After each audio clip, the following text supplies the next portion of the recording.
कक्षा 10 के MP board के देखिए सभी विद्यार्थी ध्यान दें। आज के इस वीडियो में आज हम वार्षिक परीक्षा के लिए विषय हिंदी का इम्पोर्टेंट सेट पेपर पढ़ने जा रहे हैं। वास्तव में देखिए आप इन्हीं की तरह परसेंटेज बनाना चाहते हैं तो आप ये इम्पोर्टेंट सेट पेपर कंप्लीट करें। सेट ए में बता चुकी हूँ, सेट बी हम देख रहे हैं, सेट सी रहेगा, डी रहेगा, ई रहेगा और एफ रहेगा। 6 सेट पेपर रहेंगे। वास्तव में यदि आपने कंप्लीट कर लिए तो आपकी परसेंटेज ऐसी निश्चित है, ज़रूर आपकी भी ऐसी ही बनेगी। तो चलिए देरी किस बात की, वीडियो को हम स्टार्ट करते हैं। कि बाल गोविंद भक्त क्या काम करते थे? खेती बाड़ी करते थे। शब्द गुण कितने प्रकार के होते हैं? 2। भोलानाथ किसे देखकर सिसकना भूल गए अपने साथी बच्चों को खेलते हुए? प्रयोगवाद के जनक माने जाते हैं अज्ञे। सुर सरावली के कवि का क्या नाम है? सूरदास। तो अच्छे से स्क्रीनशॉट लो यहाँ से और उनको कंप्लीट करो। चलिए अगला है कि चौपाई में कितनी मात्राएं होती है? 16। दूसरा प्रश्न है रिक्त स्थानों की पूर्ति कीजिए। अर्थ के आधार पर वाक्य डेडेडेस प्रकार के होते हैं? 8। सांप को देखते ही डेडेडेस गिरते पड़ते रोते चिल्लाते भाग चले कौन? बच्चे। तुलसीदास डेडेडेस शाखा के कवि है? राम भक्ति। महाकाव्य में जीवन का डेडेडेस चित्रण होता है? समग्र। छंद डेडेडेस प्रकार के होते हैं? 2। बाल गोविंद भक्त का बेटा डेडेडेस था? सुस्त तथा बोधा। तो यहाँ से आप अच्छे से स्क्रीनशॉट लो और उनको कंप्लीट करो। चलिए इसके बाद में क्वेश्चन नंबर 3 सही जोड़ी। तो सही जोड़ी के यहाँ पे मैंने नंबर डाल दिए, आप अच्छे से स्क्रीनशॉट लें और इनको कंप्लीट करें। क्वेश्चन नंबर 4 है एक वाक्य में उत्तर कि एक से अधिक अर्थ व्यक्त करने वाले शब्दों को क्या कहते हैं? अनेकार्थी शब्द कहते हैं। लोकोक्ति या कहावत किसे कहते हैं? ड्राइवर कम गाइड का नाम क्या नाम था? जैतैन मार्गे। शिव का धनुष किसने तोड़ा था? राम ने। भयानक रस का स्थायी भाव क्या है? भय। हजारी प्रसाद द्विवेदी किस युग के कवि है?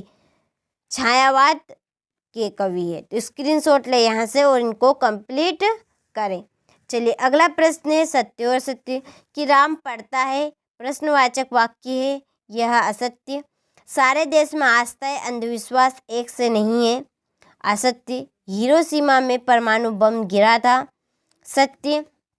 निराला ने बादलों से रिमझिम बरसने के लिए कहा था, असत्य। चौपाई छंद में 24 मात्राएं होती नहीं, अभी हमने पढ़ा कितनी मात्राएं होती? 16 मात्राएं।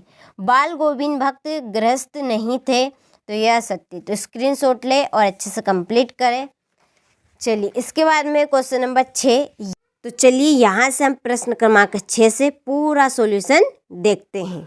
चलिए यहाँ से आप प्रश्न क्रमांक 6 का अच्छे से स्क्रीनशॉट ले और कंप्लीट करें। इसका अथवा है फिर यहाँ से ले क्वेश्चन नंबर 7, फिर ये क्वेश्चन नंबर 7 का अथवा। चलिए फिर है क्वेश्चन नंबर 8,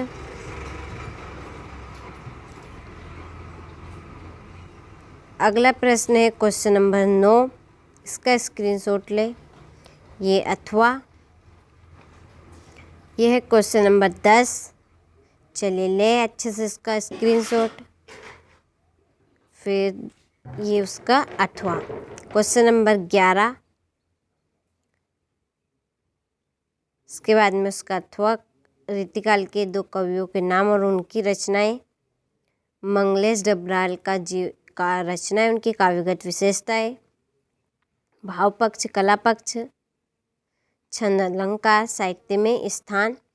सूर्यकांत त्रिपाठी निराला जी की रचनाएं, उनकी काव्यगत विशेषताएं ये। फिर क्वेश्चन नंबर 13 ये। इसके बाद में है अगला प्रश्न हमारा क्वेश्चन नंबर 15 पाठ्य मुक्तक और गद्य मुक्तक में अंतर, ये अथवा। क्वेश्चन नंबर 16, 17 है कहानी और उपन्यास में अंतर, एकांकी किसे कहते हैं? क्वेश्चन नंबर 18 में है गद्यांश में से व्याख्या दी गई है, ये इसका पूरा सॉल्यूशन। अथवा इसके बाद में क्वेश्चन नंबर 19 आधुनिक भारत पर अनुच्छेद लिखना है, तो ये इसका उत्तर। फिर अगला है इसका कंप्यूटर का उपयोग विद्यार्थी से शिक्षक। चलिए इसके बाद में क्वेश्चन नंबर 20, ये है 20 का सॉल्यूशन। चलिए इसके बाद में है क्वेश्चन नंबर 20 का अथवा। क्वेश्चन नंबर ये है 22, ये 22 का अथवा। चलिए ये पत्र। इसके बाद में क्वेश्चन नंबर ये 23, इसमें है निबंध विज्ञान के चमत्कार, वृक्षारोपण के ऊपर, साहित्य और समाज, जीवन में खेलों का महत्व, जल ही जीवन है।